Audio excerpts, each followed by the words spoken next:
కథాభిమానులందరికీ స్వాగతం అండి. ఇప్పుడు నేను చెప్పబోయే కథ బేతాళ కథల్లో ఒక కథ, యముడి మహిషం. మరేమిటో కథలోకి వెళ్దామా? పట్టుబదలని విక్రమార్కుడు చెట్టు దగ్గరికి తిరిగి వెళ్ళి చెట్టుపై నుంచి శవాన్ని దించి బుధాన్ని వేసుకుని ఎప్పట్లాగే మౌనంగా శ్మశానకేసి నడుస్తున్నాడు. అప్పుడు శవంలోని బేతాళుడు, రాజా, ఎన్నో వైఫల్యాల తర్వాత నువ్వు పట్టు వదలకుండా ఎంత రాత్రి వేళలో శ్మశానంలో తిరుగుతున్నావంటే అందుకు పరోపకార బుద్ధి కాక నీ స్వార్థమే కారణం అనిపిస్తుంది. అదే నిజమైతే ఒక సంగతి గుర్తు చేయదలిచాను. ధన కనక వస్తు వాహనాలు, కీర్తి ప్రతిష్టలు ఆశించి ఎన్నో కఠోర శ్రమలలోనే తీరా వాటిని పొందబోయే సమయంలో ఏదో చపల బుద్ధి కారణంగా వాటిని తిరస్కరించిన వాళ్ళు చాలామంది ఉన్నారు. అలాంటి వాళ్ళల్లో ఒకడైన కుమారస్వామి అనే ఒక వైద్యుడి కథ చెప్తాను, శ్రమ తెలియకుండా విను అని అన్నాడనమాట. ఇలా చెప్పడం మొదలుపెట్టాడు. విద్యారణ్య ప్రాంతంలో ఒకానొక చిన్న గ్రామంలో భైరవస్వామి అనే వైద్యుడున్నాడు. అతనికి ఒకే ఒక కొడుకు కుమారస్వామి, ఆ కొడుకు పేరు. భైరవస్వామికి మంచి వైద్యుడన్న పేరుంది, కానీ 10 మందికి వైద్యం చేసేవాడు. అయితే ఆయన ఉండే ఆ ఊళ్ళో ప్రజలందరూ పేదవాళ్ళు. అందువల్ల అతనికి వైద్యం చేసినా కూడా ఏ రకంగా డబ్బులు కూడా ఎవరు ఇచ్చేవాళ్ళు కాదనమాట.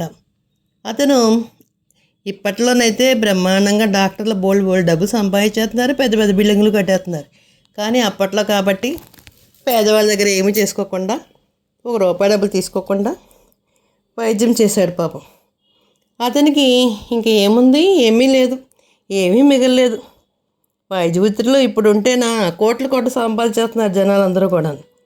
భైరవస్వామికి రాజుగారి ఆశ్రమం ఏమైనా దొరుకుతుందేమో, అక్కడ ఏమన్నా కొలువు దొరుకుతుందేమో అనుకునేవాడు. కానీ పాపం అతనికి ఏమీ రాలేదు, ఏ డబ్బులు లేవు. అందుకని పాపం అతను ఏ రకంగానూ మంచి జీవితాన్ని కూడా గడపలేదు. ఒక పూరిపాకలో ఒక చిరిగిపోయిన బట్టలతో అలాగే కాలక్షేపం చేసేవాడు. అయితే మరి పుట్టి పెరిగిన గ్రామంలోనే జీవితాన్ని అలాగే గడిపేశాడు. భైరవస్వామికి ఒకసారి పెద్ద జబ్బు చేసింది. ఆయన కొన్నాళ్ల పాటు మంచం మీదే ఉన్నాడు. ఇక బతకలేను అన్న అనుమానం కలగడంతోనే కొడుకుని పిలిచి, ఒరేయ్, నా అంతిమ ఘడియలు సమీపించాయి. నువ్వా 16 ఏళ్ళు కూడా లేవు నీకు. నీ కోసం అంటూ నేను ఏమీ మిగల్చలేదురా నాయనా. కనీసము డబ్బులు లేవు, ఇల్లు లేదు, స్థలం లేదు, పొలం లేదు, ఏమీ లేదు. మిడిమిడి జ్ఞానం చాలా ప్రమాదకరం సుమా. ఈ వయసులో నువ్వు నా నుంచి నేర్చుకున్న వైద్య విద్యలోని ఎందుకు పనికిరావు. నువ్వు మన గ్రామస్తుల సాయంతో వ్యవసాయం చేసుకో, సుఖంగా ఉండు, అదే నా కోరిక అని తండ్రి చెప్పాడనమాట. కొడుకు విన్నాడు ఆ మాటలన్నీ కూడాను. కుమారస్వామి చాలా తెలివైనవాడు, చాలా చురుకైనవాడు, ఎంతో పట్టుదల ఉంది అతనికి. వాడికి ఎంతో కాలంగా ఏదో ఒక వైద్య శాస్త్రంలో గొప్ప నిధి అనిపించుకోవాలి, రాజనగరం చేరి గొప్ప డబ్బులు సంపాదించాలి, సుఖాలన్నీ అనుభవించాలి అనే ఆశ ఉందన్నమాట. ఇప్పుడు ఏమీ లేడు వానికి ఎట్లా ఉంటుందండి? అన్ని రకాలుగా ఉండాలి, మంచి ఇల్లు కట్టుకోవాలి, మంచి బట్టలు వేసుకోవాలి, వైద్యం బాగా చేయాలి అని కోరుకుంటుంది కదా. అలాగే అతను కూడా అలా కోరుకున్నాడు. ఆ కారణం వల్ల వాడు తండ్రితో, నాన్న, నువ్వు అప్పుడే చావు గురించి ఆలోచించుకో. నువ్వు తిరిగి ఆరోగ్యం కలిగే అవకాశం ఉంది. ఒకవేళ దురదృష్టవశాత్తు అలా జరగకపోతే నేను మాత్రము వ్యవసాయం చేస్తానులే, నేర్చుకుంటానులే. ఆ ప్రయత్నము ఎలాగైనా సరే నువ్వు బ్రతకాలని కోరుకుంటున్నాను నేను. వ్యవసాయం ఏదో చేస్తానులే, నువ్వేం దిగులు పడుకు నా గురించి అన్నాడు. కొడుకు జవాబు భైరవస్వామికి ఆశ్చర్యం పోయి, అయితే నీకున్న చిన్న జ్ఞానంతో రోగులకు చికిత్స చేస్తావా? అది ఎంత ప్రమాదకరమో తెలుసా నీకు అన్నాడు. వైద్యుడిగా నాకున్న జ్ఞానం అతి తక్కువే, నాకు తెలుసు. కానీ చిన్న వైద్య విద్యార్థిగా నాకున్న పరిజ్ఞానం చాలా ఎక్కువగా ఉంది. నేను ఏదో విధంగా మన ఊరికి దూరంలో ఒక మహేంద్ర యోగి ఉన్నాడు కదా, అతని దగ్గర శిష్యుడిగా వెళ్తాను. అన్నాడు కుమారస్వామి. ఆ మాటలకి భైరస్వామి సంతోషం కలిగింది. మహేంద్రయోగి ఇక్కడకు 6 ఆమడల దూరంలో ఉన్న అరణ్యంలో ఒక గురుకుల ఆశ్రమం నడుపుతున్నాడు. ఆయనకి ఎన్నో శాస్త్రాలొచ్చు. ఎంతో గొప్పవాడతను, గొప్ప పండితుడు. ముఖ్యంగా యోగశాస్త్రం ఆయనకి సాటిగల వాళ్ళు ఎవ్వరూ లేరు అని చెప్పుకునేవారు. అయితే ఆయన అంత తేలిగ్గా ఎవరిని తన శిష్యుడిగా చేర్చుకోడు. అందుకు చాలా పరీక్షలున్నాయి. తండ్రి కొడుకుల మధ్య సంభాషణ జరిగింది. కొన్ని రోజులకి భైరవస్వామి చనిపోవడం కూడా అయింది. తండ్రి అంత్యక్రియలు జరిపేసేసి కుమారస్వామి ఏం చేశాడంటే మహేంద్రయోగి గురుకులానికి వెళ్ళాడు. ఆయన కుమారస్వామిని, నీ విద్య నేర్చుకోవాలని వచ్చావా అని అడిగాడు. నాకు వైద్య విద్య అంటే చాలా ఇష్టం, నేను దాన్నే చేస్తానన్నాడు. అయితే యోగి ఏం చేశాడు, కొన్ని పరీక్షలు పెట్టాడు. అన్నిటికీ కూడా అతను తట్టుకున్నాడు, చక్కగా చేశాడు. అలా చేసిన తర్వాత అతన్ని శిష్యుడిగా చేసుకున్నాడు. అప్పటికి మహేంద్రగిరికి పండు ముసలివాడైపోయాడు. అతను కూడా పెద్దవాడైపోయాడు. మరి కుమారస్వామి ఆయన దగ్గరికి వెళ్ళి 4 ఏళ్ల పాటు వైద్య విద్య నేర్చేసుకుని ఆ శాస్త్రంలో విద్యార్థులందరిలో కూడా ఫస్ట్ ర్యాంక్ సాధించేశాడు. మంచి గొప్పవాళ్ళని పేరు తెచ్చేసుకున్నాడు. ఆ కారణం వల్ల ఆయనకి వాడంటే ఎంతో ప్రేమ ఏర్పడింది. ఒకనాడు యోగి విద్యార్థులందరినీ దగ్గర పిలిచాడు. తనకు మిగిలిన కొద్ది కాలాన్ని తపస్సులో గడిచిపేస్తానని చెప్పేసి, ఇక గురుకులం అంటే ఏమీ లేదు, ఎవరింటికి వాళ్ళు వెళ్ళిపోండి. అలా వెళ్ళే ముందు ఆఖరిసారిగా నా నుంచి మీరేమైనా కోరికలు ఏమైనా ఉన్నాయా చెప్పండి, వాటిని నేను చేస్తాను అన్నాడా యోగి. ఆయన తర్వాత తన గదికెళ్ళి ఒక్కొక్క విద్యార్థిని పిలిచాడు. వాడి కోరికలు ఏంటో తెలుసుకున్నాడు. కుమారస్వామి వంతొచ్చింది. కుమారస్వామిని కూడా లోపల పిలిచాడు. వాడేం చేశాడంటే గురువు పాదాలకి భక్తితో నమస్కారం చేశాడు. స్వామి, ఎన్నో తరాలుగా మా వంశంలో వాళ్ళందరూ కూడా వైద్యవృత్తిని ఆశ్రయించి జీవించారు. కానీ ఏనాడు దారిద్ర్య రేఖల నుండి బయటకు రాలేదు. అలాగే జీవితాలు గడిచిపోయినాయి. అలాగా, సరే నువ్వు కోరుకునేదేమిటి అన్నాడు మహేంద్రయోగి. స్వామి, జననం ఎంత ముఖ్యమో మృత్యు కూడా అంతే సత్యం. మనిషి చనిపోయే లోపల అతన్ని బాధించేవి, అవన్నీ పీడించేవి వ్యాధులే కదా. ఆ వ్యాధుల్ని నయం చేయగల దివ్యశక్తిని నాకు ప్రసాదించండి అన్నాడు కుమారస్వామి. నీ మాటలకు ఆ మాటలన్నీ విన్నాడు మహేంద్రయోగి. ఆశ్చర్యపోయాడు. నాయనా, ఆయుష్ తీరే సమయం వస్తే ఏ మందు పనిచేయదు అంటే నేనిక్కడ చెప్పదలుచుకుంది రోగి శారీరక మానసిక పరిస్థితి. ఆ సమయంలో మందు అనేది కేవలం ఉపశమనం లాంటిదే. అయితే నువ్వు కోరేవు కనుక ఒక శక్తిని ప్రసాదిస్తున్నాను. నువ్వు వైద్యం చేయబోయే రోగి తలగడ పక్కన యముడు వాహనమైన మహిషం కనిపిస్తే ఆ రోగికి ఆయుష్ తీరిపోయిందని అర్థం చేసుకో. ఆ రోగికి వైద్యం వృధా. ఆ మహిషము నీ ఒక్కడిగా కనిపిస్తుంది. మరి ఆ సమయంలో జాగ్రత్తగా చూడు అన్నాడు.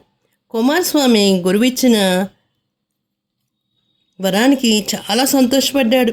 స్వామి, తాను మీ దయవల్ల నేను కృతజ్ఞుడయ్యాను. నా వైద్య వృత్తిలో ఒకే ఒకసారి ఆ మహిషాన్ని పంపించేయగల ఏదైనా సాధనం ఉంటే చెప్పండి అన్నాడు. అప్పుడు మహేంద్రయోగి ఒక్క క్షణం ఆలోచించి, నువ్వు యముడి మహిషాన్ని పంపించేయాలని అనుకున్నామనుకో, రోగి ప్రాణాన్ని కాపాడాల్సిన రోజు వస్తే ఆ తరువాత నువ్వు వైద్య వృత్తినే మానాల్సి వస్తుంది. ఆ సంగతి గుర్తుపెట్టుకో. ఇక ఈ మహిషాన్ని పొరపాటు పంపించడానికి మాత్రము ఉపయోగించుకు. నువ్వు మనసులో కనకదుర్గ వాహనాన్ని తలుచుకుంటే ఆ మహిషం వెళ్ళిపోతుంది. అదిగో వ్యాఘ్రం, మహిషాసుర రాజా పారిపో అను, మహిషం అదృశ్యమైపోతుంది అన్నాడు. కుమారస్వామి, అంటే అలాగా మహిషం మాయమైపోతే వీడు వైద్యవృత్తికి పనికిరాడు, ఇంక వైద్యవృత్తి అంతా మర్చిపోతాడనమాట. కుమారస్వామి ఏం చేశాడంటే గురువుకి సాష్టాంగపడి ఆయన పాదధూళిని తన తలపై చల్లుకున్నాడు. ఇంటికి తిరిగి వచ్చాడు. ఆ రోజు నుంచి అతడు వైద్యుడిగా బాగా ప్రసిద్ధుడయ్యాడు. కుమారస్వామి పరీక్షించి వైద్యం చేయడం ప్రారంభించిన రోగులందరూ కూడా జబ్బులు నయమైపోయినాయి. వాళ్ళంతా బాగున్నారు. అయితే అతడు కొందరు రోగులకి పరీక్షించగానే ఇది చాలా విచిత్రమైన వ్యాధి, దీని వైద్యశాస్త్రంలో మందు లేదు అనేవాడు. ఆ సమయంలో అతడికి ఏమిటంటే యముడి మహిషం రోగి తలగడ దగ్గర కనిపించేది. అతడు పూనుకుని వైద్యం చేసిన ప్రతి రోగి బతికి బయటపడడంతో కుమారస్వామికి మంచి పేరు వచ్చేసింది. మంచి హస్తవాసకుడు అనుకున్నారు. మహా వైద్యుడుగా చాలా పేరు పొందుకున్నాడు అనమాట. ఇలా ఉండగా ఒకరోజు రాజుగారి దగ్గరికి నుంచి కుమారస్వామికి ఒక కబురు వచ్చింది. రాజకుమార్తె దీర్ఘవ్యాధితో బాధపడుతుంది. ఎంతమంది వైద్యం చేసినా కూడా ఆమెకి వైద్యం తగ్గట్లేదు, జబ్బు తగ్గట్లేదు. ఆమె ఏమాత్రం కూడా రోగిష్టాలుగా ఉండిపోయింది అంతే. ఆమె వ్యాధి నయం చేయని వాళ్ళకి రాజుగారు ఏం చెప్పాడంటే, నా కూతురికి ఎవరైతే జబ్బు నయం చేస్తారో వాళ్ళకి అగ్రహారాలతో పాటు 1,00,000 వరహాలు బహుమానంగా ఇస్తారని చెప్పేసి ఊరూరా ప్రకటన చేశారు. కుమారస్వామికి ఒక కబురు వచ్చింది. వచ్చిన వాళ్ళు వెంట రాజధానికి తీసుకెళ్లారు. రాజుగారు అతన్ని స్వయంగా రాజకుమార్తె గదికి తీసుకెళ్ళిపోయాడు. కుమారస్వామి రాజకుమార్తెను చూశాడు. చూసినంతలో అక్కడ అతనికి ఆమె తలగడ దగ్గర యముడు మహిషం కనిపించింది. అతని మనసులో అదుగో వ్యాఘ్రం అనుకోబోయే వడల్లో ఒక క్షణం ఆగి ఆలోచించి రాజుతో, మహారాజా, రాజకుమార్తెకు ఇది దీర్ఘవ్యాధి, నయం కాదు. వైద్యపరంగా చేసే మానవ ప్రయత్నాలు వేస్ట్. ఆ మాటలు వింటూనే రాజు చాలా కంగారు పడ్డాడు, భయపడ్డాడు. కోపం వచ్చేసింది అతనికి.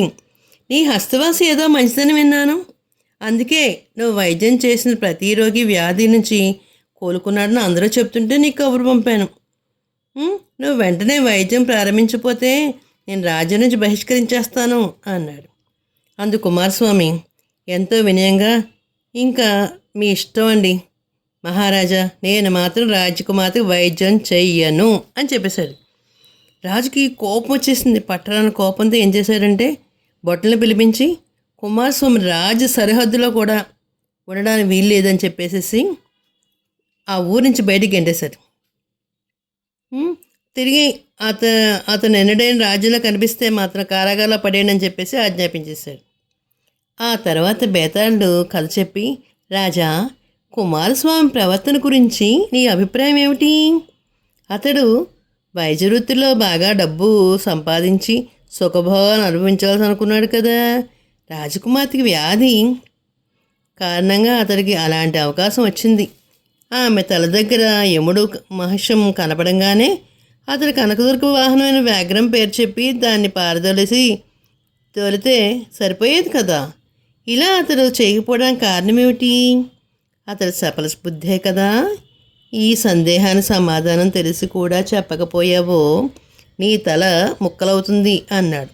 దానికి విక్రమార్కుడు, కుమారస్వామికి బాగా డబ్బు సంపాదించాలని ఆలోచన ఉంది, కాంక్ష కూడా ఉంది. ఆ మాట నిజమే. అందువల్ల అతడు మహేంద్రయోగికి ఒకే ఒకసారి ఆ మహిషాసురుని పారదోలేందుకు ఉపాయం చెప్పమని అడిగాడు. అలా అడగడంతోనే అతడి ఉద్దేశం ఏమిటంటే, ఏదో ఒకనాడు ఏ కోటీశ్వరుల్లో నృత్యకళ మనుషుల నుంచి కాపాడి 1,00,000 విలువైన బహుమానాలు పొందొచ్చునని. అయితే యోగి చెప్పిన విధంగా ఆనాడుతో అతడి వైద్య వృత్తికి అనర్హుడైపోతాడు. నిజాయితీ గల వైద్యుడు ధనార్జన కోసం కన్నా తాను చేపట్టే విజయంపైన ఎక్కువ మక్కువ ఉంటుంది, దృష్టి ఉంటుంది. ఈ డబ్బు కాబట్టి ఇంకో డబ్బు వస్తుంది, చక్కగా వైద్యం చేసుకుంటే బోల్ డబ్బులు సంపాదించవచ్చు కదా. కుమారస్వామి ఎంతో కాలంగా వైద్య వృత్తిలో ఉంటూ ఎందరో రోగుల యొక్క జబ్బులు నయం చేశాడు. 10 మందిలోనే మంచి వైద్యుడిగా పేరు తెచ్చుకున్నాడు. రాజకుమార్తెకు వైద్యం చేయడం అంటే ఆ తర్వాత ఆ వృత్తికి శాశ్వతంగా దూరం అయిపోవడమే కదా. తన ఒక్కడి సుఖం కోసం ఎందరో వ్యాధిగ్రస్తులను మృత్యుపాలు చేయడానికి ఇష్టం లేక రాజకుమార్తెకి వైద్యం చేయనన్నాడు. అందుకు కారణం అతడి చపల బుద్ధి కాదు, త్యాగబుద్ధి అన్నాడు. రాజుకి ఈ విధంగా మౌనభంగం కలగడంతోనే బేతాళుడు శవంతో సహా మాయమే చెట్టెక్కేశాడు. మరి చిన్న కథ చెప్పుకుందామా అయితేని ఉద్యోగ బాధ్యత. సిరిపురం సంస్థానంలో సలహాదారుడిగా పదవి ఒకటి ఖాళీ అయింది. గౌరంగాడు, గంభీరుడు అనే ఇద్దరున్నారు. జమీందారు దగ్గరికి వచ్చారు. ఈ ఉద్యోగం వాళ్ళకి ఎవరికి ఇస్తారు అడిగారు. మాకివ్వండి ఇద్దరు అడిగారు. జమీందారు ఏం చేశారంటే ముందుగా గౌరాంగుని పిలిచి తన కచేరీ గదికి తీసుకుపోయి అప్పచెప్పిన విధులన్నీ ఒక్క పొరపాటైనా చేయకుండా నిర్వహించగల సమర్థత నీకుందా అని అడిగాడు. ఆ ప్రశ్నకుడు గౌరాంగుడు, అయ్యా 20 సంవత్సరాలుగా ఎందరో సంస్థానంలో దగ్గర పనిచేశాను, అనుభవం నాకుంది. నా విధి నిర్వహణలో ఒక్క తప్పు కూడా జరగలేదు.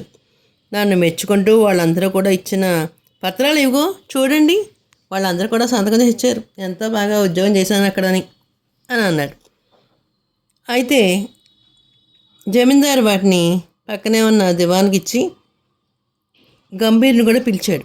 ఆయన గంభీరుడిని గౌరాంగుడిని అడిగిన ప్రశ్నలే అడిగాడు. దానికి గంభీరుడు, అయ్యా ఒక్క పొరపాటైనా దొరలకుండా అన్ని విధులు నిర్వహించడం సాధ్యం కాని పని.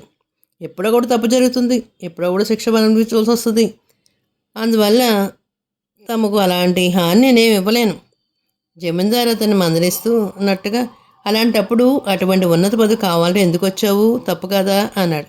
క్షమించండి, చేసిన పనులు ఏమైనా పొరపాటు ఏమైనా వచ్చిందనుకో దాన్ని దిద్దుకుంటాను, మళ్ళీ అంతా సక్రమంగా జరిగిపోతున్నట్టు చూస్తాను. అలాంటి సమర్థత నాకుంది. పొరపాట్ల ద్వారా నేర్చుకున్న పాఠాలు, అనుభవాలు ఆ తర్వాత మనిషిని ఎంతో చక్కగా రాణిస్తుంది. ఆ సంగతి మీకు తెలియదు కాదు కదా అన్నాడు గంభీరుడు. జమీందారు అతన్ని రేపే వచ్చి ఉద్యోగంలో జాయిన్ అమ్మన్నారు. జమీందారు పక్కనే ఉన్న దివాన్కు జమీందారు ఏమిటి గంభీరుడికి ఉద్యోగం ఇవ్వడం ఆశ్చర్యం కలిగించింది.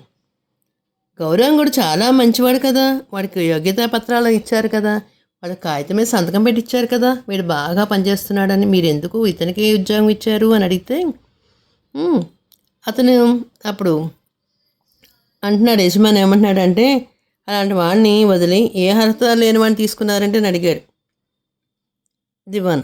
అయితే దివాన్ సందేహం విని జమీందారు అంటున్నాడు, గౌరాంగుడు విధి నిర్వహణలో తానెప్పుడు ఒక తప్పు కూడా చేయలేదన్నాడు. ఆ మాట నమ్మడం ఎలా కుదురుతుంది?